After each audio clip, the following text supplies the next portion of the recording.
Police station Kalamna हद्दीमध्ये त्याच्यामध्ये यातील फिर्यादी आणि जो जखमी आहे ते आपला फूड कार्टचा ठेला लावतात वर्धमान नगर येथे.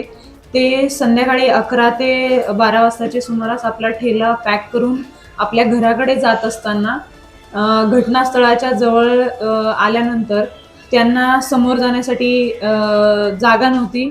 एक कार समोर उभी होती म्हणून ते त्याच जागी थांबले. त्यानंतर समोरून दगड फेकला गेला जो की फिर्यादी यांच्या ई रिक्षाला लागून त्यांच्या रिक्षाचा काच फुटला. त्याच्यामुळे फिर्यादी हे समोर जाऊन विचारण्यासाठी गेले की दगड का मारला, कोणी मारला.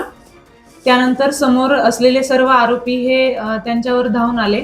मग जखमी हे त्यांचा बीज बचाव करण्यासाठी गेले असता आरोपींनी आपल्याकडचा चाकू काढला आणि यातील जखमी यांना तो चाकू मारून जखमी केलेले आहे.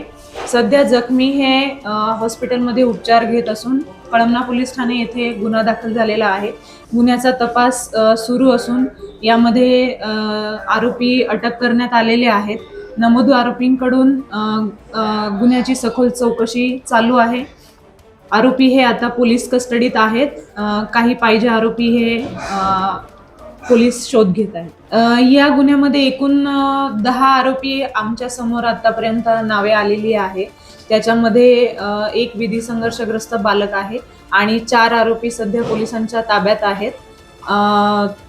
त्यामध्ये अक्षय येवले, सोहम राखे, अमन आणि अजून एक त्याचा साथीदार जो आहे कुणाल, असे 4 आरोपी सध्या पोलिसांच्या कस्टडीमध्ये आहेत. त्याच्यामध्ये जखमीचं नाव आहे गगन अनिल पांडे, वय आहे 35 वर्ष. हे हनुमान मंदिराच्या जवळ पोलीस ठाणे कळमना हद्दीत राहणारे आहेत.